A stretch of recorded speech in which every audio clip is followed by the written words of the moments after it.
Hey everyone, want to learn how to create text using Cloud AI? In this video, I'll show you how to generate text step by step, from entering your first prompt to improving the final result.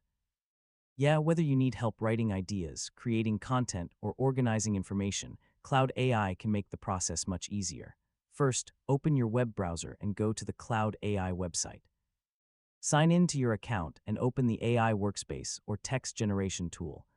Make sure you're using the correct account before starting. Once you're inside the Cloud AI interface, find the text input box or prompt area. This is where you'll describe what you want the AI to create. You know, the clearer your instructions are, the better your results will usually be. Next, type your prompt into the text box. For example, you can ask Cloud AI to write an article, create a summary, generate ideas, or help with a specific task. Try adding details like the topic, writing style, length, and purpose to get a more accurate response.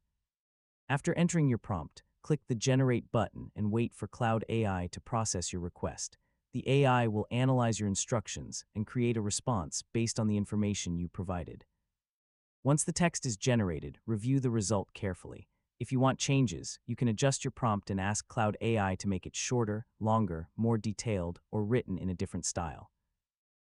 Small prompt changes can often create much better results. You can also copy the generated text, save it, or use it as a starting point for your own project. So take some time to experiment with different prompts and discover what works best for your needs. And that's how you generate text with Cloud AI. With the right prompts, you can create useful content faster and make your workflow much easier. Thanks for watching, and don't forget to like the video and subscribe for more easy technology guides.